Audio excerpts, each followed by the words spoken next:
Semboyan negara Anda, Bhinneka Tunggal Ika, bersatu dalam keberagaman, secara harfiah berarti berbeda-beda tetapi tetap satu jua, mengungkapkan realitas beraneka sisi dari berbagai orang yang disatukan dengan teguh dalam satu bangsa. Bagi Indonesia, perbedaan adalah anugerah. Dan toleransi adalah pupuk bagi persatuan dan perdamaian sebagai sebuah bangsa, di mana Indonesia sangat beruntung memiliki Pancasila dan Bhinneka Tunggal Ika, sehingga dapat hidup rukun berdampingan.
Halo, selamat malam pemirsa TVRI dimanapun Anda berada. Sempat tertunda karena pandemi COVID-19, penantian panjang selama hampir 35 tahun akhirnya terwujudkan dengan kehadiran pemimpin Katolik tertinggi sedunia di Indonesia. Tentunya mengusung tema iman, persaudaraan, dan juga bela rasa. Sri Paus memuji semboyan Bhinneka Tunggal Ika. Kalau tadi kita sudah simak begitu ya pernyataannya, dan juga memuji tentang penerapannya. Sehingga memang Indonesia dapat menjadi contoh dunia sebagai bangsa yang majemuk. Paus menilai keberagaman ini justru menciptakan kehidupan yang damai dan tidak hanya menjadi momen yang bersejarah tentunya kemarin dan juga beberapa hari ke depan serta hari ini saudara, tapi kesederhanaan dari Sri Paus ini tentunya menjadi tamparan bagi kita semua di tengah aksi pamer gaya hidup mewah akhir-akhir ini. Dan kunjungan dari Sri Paus ini diharapkan menjadi simbol persahabatan antara kedua negara, yakni Indonesia dan juga tahta suci Vatikan begitu, di mana Vatikan ini menjadi negara Eropa yang pertama kali mengakui kemerdekaan Indonesia. Selain itu juga kedatangan dari Sri Paus ini juga mempererat persaudaraan antar umat beragama. Lalu apa saja makna dari kehadiran Paus Fransiskus ke Indonesia? Kita akan bahasnya di malam hari ini di dialog Fokus terkini malam hari ini bersama saya Ardianto Wijaya. Sudah hadir sejumlah narasumber. Kita akan perkenalkan satu persatu. Di sebelah kanan saya ada Romo Beni Susetio, staf khusus Dewan Pengarah Badan Pembinaan Ideologi Pancasila. Romo, selamat malam. Terima kasih sudah hadir. Saya yakin Romo juga pasti padat juga kegiatannya karena menyambut Paus begitu ya. Baik, salam sehat selalu. Salam sehat juga. Baik. Di sebelah kiri saya Mbak Alisa Wahid, Koordinator Nasional Jaringan Gus Durian. Mbak Alisa, Assalamualaikum, selamat malam. Waalaikumsalam. Terima kasih sudah hadir di malam hari ini. Sama-sama, senang sekali. Ya, yang sudah hadir juga di kesempatan malam hari ini ada Pak Kiai Haji Marsudi Suyud, Wakil Ketua Umum Majelis Ulama Indonesia. Pak Marsudi, terima kasih sudah hadir malam hari ini. Kami persilakan untuk menempati tempat duduk. Baik, Assalamualaikum Pak Kiai. Waalaikumsalam. Terima kasih sudah hadir. Kita sambil menunggu Romo Magnis begitu yang juga nanti akan bergabung serta dari Duta Besar Indonesia untuk Tahta Suci Vatikan yang sedang dalam perjalanan. Saya yang pertama akan ke Romo Beni terlebih dahulu. Romo Beni, kalau berbicara terkait dengan Sri Paus begitu, yang usianya sekarang 87 tahun, artinya Paus Fransiskus sendiri melakukan perjalanan apostolik yang sepanjang beliau menjadi seorang paus begitu, ini merupakan perjalanan yang terpanjang begitu, dan itu sudah dijelaskan oleh Presiden Jokowi tadi begitu, mengapresiasi perjalanan salah satunya ke Indonesia sebagai tujuan utama. Artinya sejak kapan sebetulnya agenda perjalanan apostolik ini direncanakan, Romo? Ya sebenarnya kan kedatangan itu 2 tahun yang lalu ya. Tapi karena COVID akhirnya dibatalkan kan. Ya. Sebelum COVID Sebelum juga COVID ya sebelum itu, waktu itu direncanakan kan. Jadi sebenarnya sudah lama ya. Karena Bapak Suci itu kan memang melihat Indonesia itu menjadi miniatur dunia ya. Dan Bapak Suci selalu menguatkan mengasalah Bhinneka Tunggal Ika dan Pancasila itu. Dan tadi tersebut ya Bhinneka Tunggal Ika ya. Jadi ketika Ibu Megawati waktu itu karena dia menjadi juri dari ya itu Bu Mega diberi pesan oleh Bapak Suci untuk menjaga Bhinneka Tunggal Pancasila dan juga masalah tentang pemanasan global. Jadi Bapak Suci khawatir tentang ekosistem alam, di mana dengan pemanasan global itu menurut Bapak Suci akan menciptakan persoalan baru. Konsen juga di bidang lingkungan ya? Ya? Karena itu krisis pangan terjadi. Kedua ya juga akan menimbulkan suatu negara bisa hilang karena akan tenggelam. Ya. Dan itu yang menjadi keprihatinan Bapak Suci. Nah, dalam dokumen Laudato Si itu menunjukkan bagaimana manusia bisa hidup harmoni dengan alam, tetapi manusia juga harus menjaga ekosistem alam, tidak eksploitatif sebenarnya. Maka dia mengenalkan pertobatan ekologi itu. Ya. Baik. Kalau berbicara terkait dengan beberapa pertimbangan begitu, kenapa dipilih Indonesia tentunya menjadi tujuan pertama begitu dalam turnya kali ini? Romo mungkin bisa menjelaskan. Iya, sebenarnya Bapak Suci mau belajar tentang Islam di Indonesia. Tentang Islam di Indonesia? Iya, karena menurut Bapak Suci Indonesia itu mayoritas Islam di dunia, tetapi bisa membangun persaudaraan. Bayangin loh, Indonesia itu kan banyak loh agama, tidak hanya agama resmi, ada agama lokal, itu berdampingan. Tapi Indonesia itu unik kan, terdiri dari 714 suku etnis, belum bahasanya. Kok bisa rukun, bisa bersatu? Nah itu yang Bapak Suci ingin memahami, sehingga dialog lintas agama nanti di Masjid Istiqlal itu menjadi momen yang sangat penting. Karena Bapak Suci, mungkin Mbak Alisa akan menjelaskan bagaimana membangun persahabatan dengan Imam Besar Al-Azhar, sehingga muncul dokumen Abu Dhabi. Itu yang membawa impact dampak luar biasa bagi dunia, khususnya kalangan Kristen dan Katolik, untuk membangun persaudaraan sejati di antara mereka, menghilangkan rasa kecurigaan dan kebencian, sehingga umat beragama diminta membangun persaudaraan dan kemanusiaan itu. Nah itu sebenarnya kemajuan luar biasa. Karena Bapak Suci ini belajar banyak karena dia menggunakan nama Fransiskus dari Santo Fransiskus Assisi. Jadi Fransiskus Assisi dikenal sebagai seorang santo yang memang memperjuangkan perdamaian dan menyintai alam. Sehingga Fransiskus Assisi bisa berbahasa, ya bisa memahami lah bahasa-bahasa binatang, bisa memahami, saling mengerti itu. Dia menyintai betul itu. Nah itu yang menjadi semboyan dia. Jadi dia meneruskan juga apa yang dilakukan Paus Yohanes kedua, tetapi misi dia itu adalah misi perdamaian. Maka banyak kunjungan Paus Fransiskus di daerah konflik. Di Suriah, di Iran, Irak, Damaskus dan sebagainya, daerah-daerah konflik. Bahkan Bapak Suci berulang kali membangun sebuah budaya dialog. Maka dan pesan damai itu yang selalu dia mengecam perang, bahwa perang itu menghancurkan kemanusiaan, perang itu tidak ada yang menang atau yang kalah. Jadi dia memang concern itu. Dan ini kan sebenarnya concern kita. Kalau kita bicara baik ya, dia mengutip konstitusi kita loh. Itu luar biasa loh. Dan dia mengingatkan konstitusi kita loh. Beberapa kali juga terkait dengan pembukaan undang-undang tadi juga itu kan, salah satunya. Itu kan prinsip kita merdeka, salah satunya kan itu. Jadi kita merdeka itu kan pertama untuk memperjuangkan keadilan sosial. Dan yang kedua, kita itu merdeka juga proaktif untuk menjaga ketertiban dan perdamaian dunia. Itu amanat loh dalam pembukaan. Nah, tapi yang menarik dari pidato Paus itu menurut saya pentingnya pendidikan. Pendidikan multikultur itu loh. Jadi dalam arti ini White Institute banyak bergerak untuk pendidikan multikultur, di mana apa yang dilakukan itu kan yang sebenarnya diharapkan oleh Bapak Suci. Nah, nanti Mbak Alisa bisa menjelaskan bagaimana kerjasama untuk membangun multikultur, perbedaan keyakinan. White Institute itu kan menampung semuanya agama, bahkan agama yang tidak diakui ada di situ. Jadi itu yang diharapkan. Jadi sejak awal Bapak Suci membongkar ya umat Katolik untuk tidak hidup dalam tembok-tembok eksklusitas, tapi membangun inklusitas. Gitu. Baik, itu beberapa hal begitu yang tentunya menjadi sorotan atau yang perlu digarisbawahi. Tapi sebelum nanti saya akan tanyakan ke Mbak Alisa terkait dengan pendidikan multikultur tadi begitu Mbak Alisa. Kalau melihat sosok seorang Sri Paus ini rasa-rasanya mengingat juga almarhum Gus Dur begitu yang peduli terhadap kemanusiaan begitu. Anda melihatnya seperti apa ini? Kemiripan pandangan dengan Gus Dur begitu? Iya, sangat mirip ya. Sebetulnya yang paling terasa kalau bagi saya adalah Sri Paus ini, Sri Paus Fransiskus ini seperti melihat Gus Dur dengan Romo YB Mangunwijaya pada tahun 80-an, 90-an ketika mendampingi masyarakat yang waktu itu sedang terdampak agenda pembangunan rezim Orde Baru, begitu, terutama di Kedung Ombo.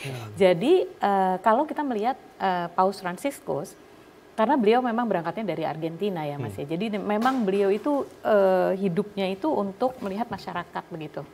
Nah, agama itu tidak jadi ritual gitu. Gus Dur sebagai ketua Nahdlatul Ulama, kemudian Romo Mangunwijaya dari Gereja Katolik, kemudian ada teolog Pak T.H. Sumartana, ada Ibu Gedong Bagus Oke.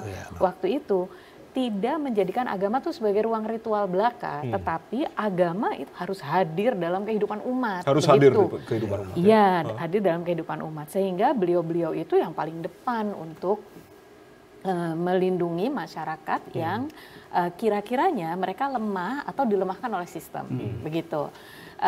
Kemudian Gus Dur kan juga aktif sekali melakukan upaya-upaya dialog yang lebih substantif ya, bukan hanya sebatas dialog di atas panggung, tetapi memang dialog yang memecahkan persoalan-persoalan keumatan begitu. Sama juga dengan Sri Paus begitu ya Mbak itu, Alisa, ya? jadi jadi tahun lalu memang saya diundang di Vatikan. Vatikan itu ada program untuk para perempuan pemimpin dalam berbagai organisasi agama untuk membangun sebuah network of women religious leaders for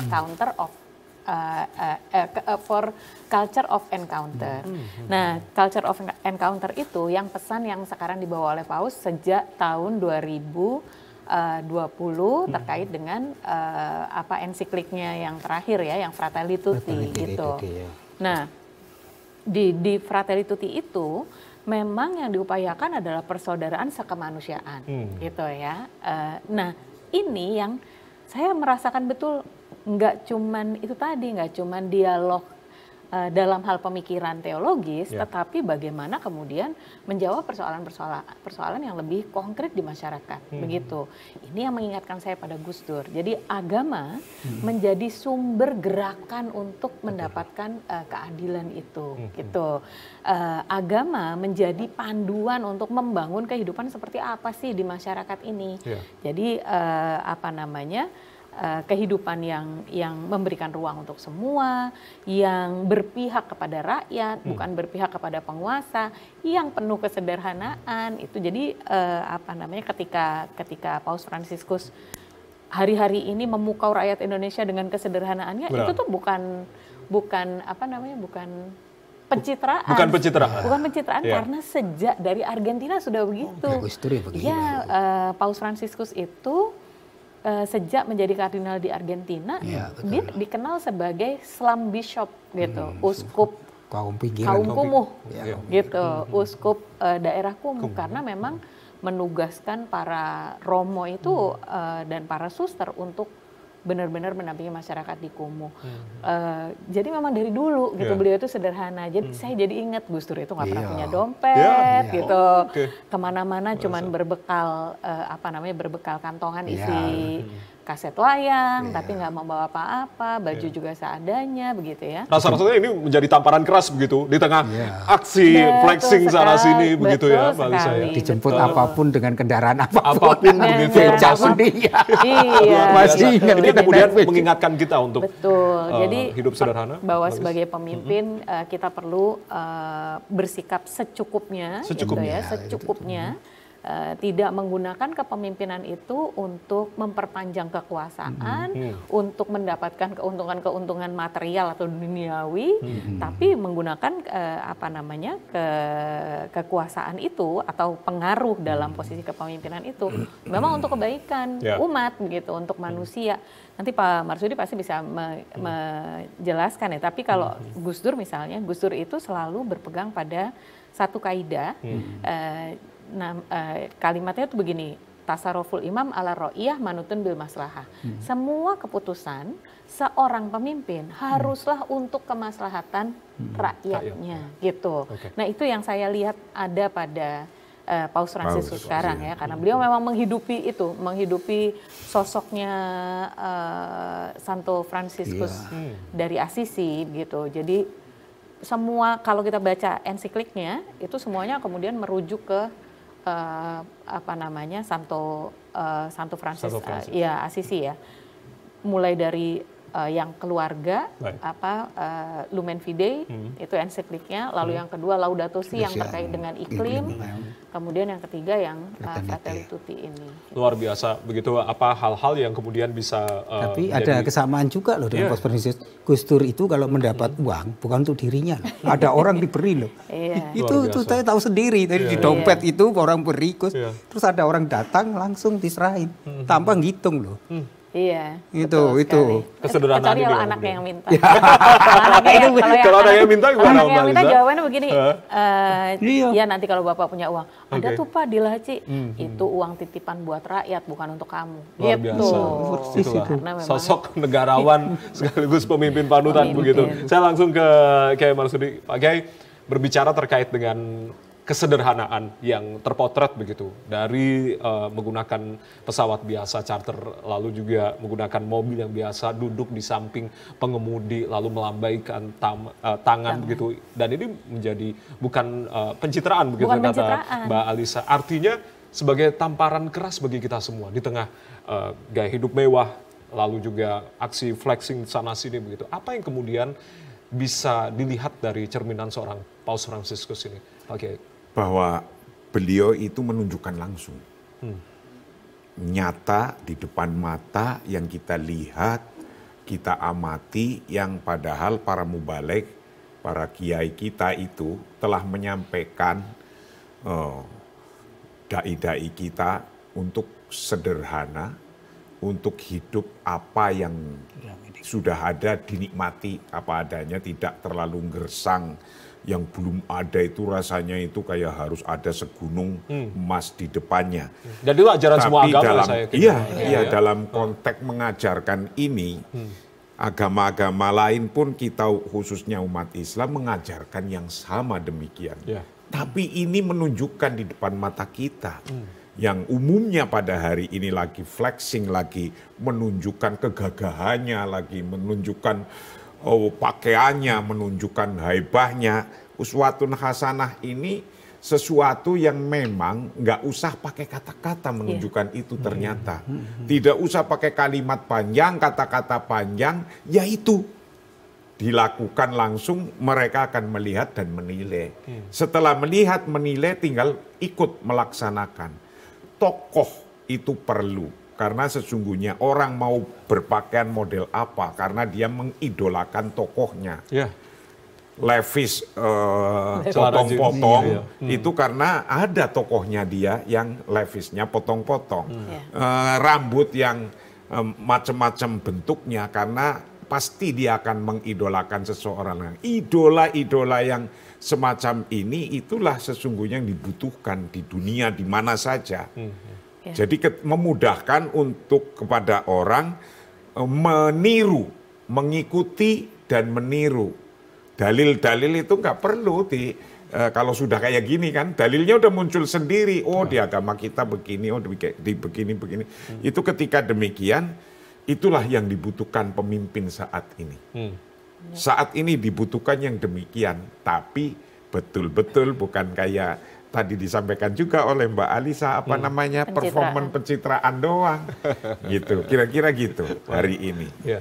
Pak Kiai, kalau berbicara terkait dengan apa yang kemudian tadi disampaikan oleh Paus beberapa kali mengulang Bhinneka Tunggal Ika, sesuai dengan tema iman, persaudaraan, dan juga bela rasa. Apa yang kemudian Anda tangkap dari tema ini yang kemudian diwujudkan dalam bentuk Bhinneka Tunggal Ika, lalu diserapi dengan kehidupan toleransi keberagaman di Indonesia ini? Itu kata-kata yang saya dapatkan dari pidatonya beliau. Tidak ada gantinya ini. Kenapa tidak ada gantinya? Karena pada dasarnya, kenyataannya Allah menciptakan hal yang berbeda-beda. Ya. Itu sudah sunatullah lah gitu. Ya. Sunatullahnya begitu, berbeda-beda. Namun dari perbedaan-perbedaan yang macam-macam termasuk beda agama, itu adalah lita'arofu, untuk agar saling memahami satu sama lain. To know each other. Ya. Memahami. Nah, ketika sudah memahami satu sama lain, maka akan muncul satu sifat. Namanya tasamuh. Tasamuh? Ya, tasamuh. Tasamuh itu toleran. Atasamuh huwa taufiru masahatin lil alaqat al-ijtimaiyah ma'abadina al-ba'du. Bahwa tasamuh atau toleransi adalah memberi ruang untuk berhubungan sosial satu sama lain. Jadi kalau saya yang berbeda dengan sampean, itu harus ada ruangan yang saling memberikan. Saya memberikan, sampean memberikan. Kalau nggak ada ruangan yang saling memberikan, yang tidak akan ada connectivity, nyambungan. Nah, sekarang contoh yang paling mudah, adanya kopi yang enak banget itu kan campuran daripada gula, kopi, dan air. Nah, itu ada ketika dilarutkan menjadi satu. Lah disitulah tasamuh, di situ saling merekatkan di situ. Nah, akan muncul bangunan baru yang tidak tergantikan, itu kata Paus tadi itu. Apa bangunan baru itu? Dari perbedaan, perekatnya adalah tasamuh. Lah, outputnya kekuatan bangsa. Maka dalam konsep beragama kita ini, khususnya di NU, untuk bagaimana kita bisa tasamuh, itu ada jalannya. Nah, jalannya apa? Satu, harus kita mampu menjalankan ukhuwah basyariah. Ukhuwah basyariah atau ukhuwah insaniyah. Nah, ukhuwah basyariah itu persaudaraan antar manusia. Sudah nggak usah dibeda-bedain. Mau agamanya apa, mau kulitnya kayak apa, bahasanya apa. Yang penting ini Allah ciptakan manusia, itu ciptaannya Allah semua. Nah, prosesnya dengan ukhuwah basyariah. Kalau ini sudah jadi, kita sudah muamalah antar mereka, itu bisa dan mampu, nanti apa yang akan kuat hasilnya kemudian? Hasilnya kemudian, outputnya kemudian adalah ukhuwah watoniyah. Persatuan kebangsaan, persaudaraan kebangsaan. Bangsa ini akan bersatu. Akan kuat itu hasilnya. Inilah diajarkan hari ini, selain diajarkan oleh umat Islam yang terus-menerus dulu di negara Madinah.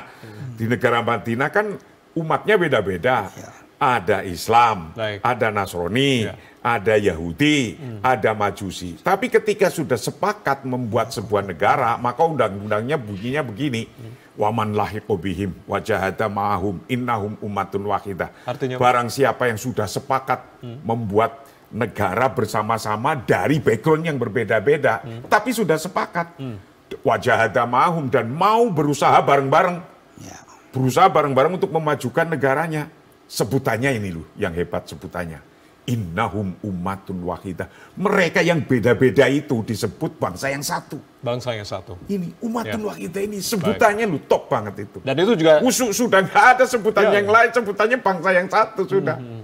Indonesia dengan founding fathers kita begitu. Inilah kemudian Bhinneka Tunggal Ika tadi diangkat. Oke, baik. Bhinneka Tunggal Ika. Nah, ketika Bhinneka Tunggal Ika ini diangkat, tidak lain itu prosesnya tadi semacam ini.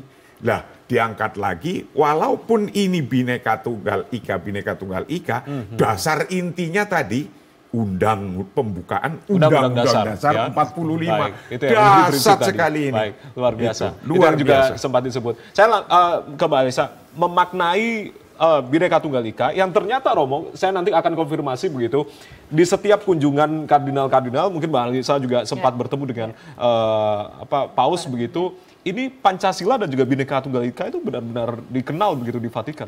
Betul, memang kita juga beruntung karena romo-romo dari Indonesia juga cukup kuat ya di Vatikan gitu, sehingga kearifan lokal Indonesia itu menjadi sesuatu yang juga dibahas begitu di sana begitu. Begini, kita tentu Bhinneka Tunggal Ika itu sebetulnya kan tidak hanya Indonesia ya yang beragam itu, dunia itu juga penuh keberagaman begitu ya, sehingga memang prinsipnya universal.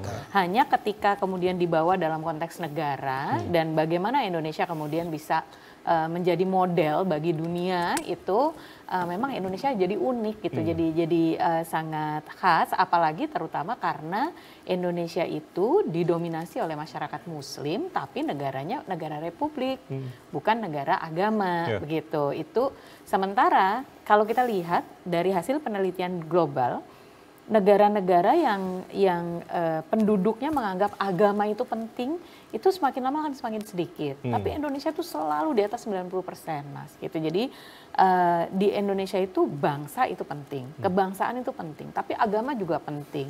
Maka kemudian ketika agama yang mayoritasnya penduduknya Muslim, tapi kemudian semangat kebangsaannya juga kuat, itu kan jadi jarang gitu. Inilah yang kemudian dianggap karena ada fondasi Bhinneka Tunggal Ika dan nilai-nilai Pancasila itu. Ini yang selaras dengan banyak sekali nilai-nilai universal yang ada. Tapi saya ingin mengingatkan yang ini selalu disebut oleh Paus sebetulnya. Di dalam dokumen-dokumen yang beliau tulis, kemudian juga ceramah-ceramahnya ya, itu beliau selalu menyebutkan soal keadilan. Soal keadilan? Soal keadilan. Bahwa itu tidak bisa dicapai tanpa keadilan. Termasuk tadi juga sempat ya Mbak ya? Iya gitu kan, menyebutkan tentang keadilan. Bahkan bicara iklim saja, bicara krisis iklim, bicara bagaimana manusia ini saat ini begitu eksploitatif terhadap planet bumi, itu juga dibawa ke keadilan, terutama keadilan ekonomi. Jadi itu juga mengingatkan saya pada Gus Dur ya. Gus Dur pernah menyampaikan bahwa perdamaian, kita kan Bhinneka Tunggal Ika kita sering nih merayakan itu gitu ya. Tapi menurut Gus Dur, perdamaian tanpa keadilan hanyalah ilusi. Gitu. Dan itu yang selaras dengan apa yang selalu disampaikan oleh Paus Fransiskus, bahwa keadilan itu penting. Kenapa sekarang ada krisis iklim? Karena ada keserakahan. Keserakahan kelompok-kelompok usaha, keserakahan negara-negara dalam melakukan bagus sekali kalau di salah satu ensikliknya yang Laudato Si ya, itu beliau menyebutkan begini, pembangunan yang berlebihan dan hanya berorientasi pada teknokrasi, artinya kegiatan-kegiatan pembangunan tanpa mempertimbangkan keberlangsungan planet bumi, itu persoalan gitu. Jadi keadilannya tuh real gitu untuk beliau, bahwa kalau itu dilupakan hanya untuk pertumbuhan ekonomi, hanya untuk ya misalnya kita mengatakan itu kan kesejahteraan manusia tapi nggak adil, dan nggak adil itu bukan hanya terhadap sesama manusia tapi juga terhadap alam gitu. Jadi komplit sekali lah jadi madorot kalau seimbang. Baik, nanti kita akan bahas lagi tentang memaknai kehadiran atau kunjungan dari Paus Fransiskus. Usai jeda kami akan kembali dengan sejumlah narasumber lainnya. Kami kembali saat lagi.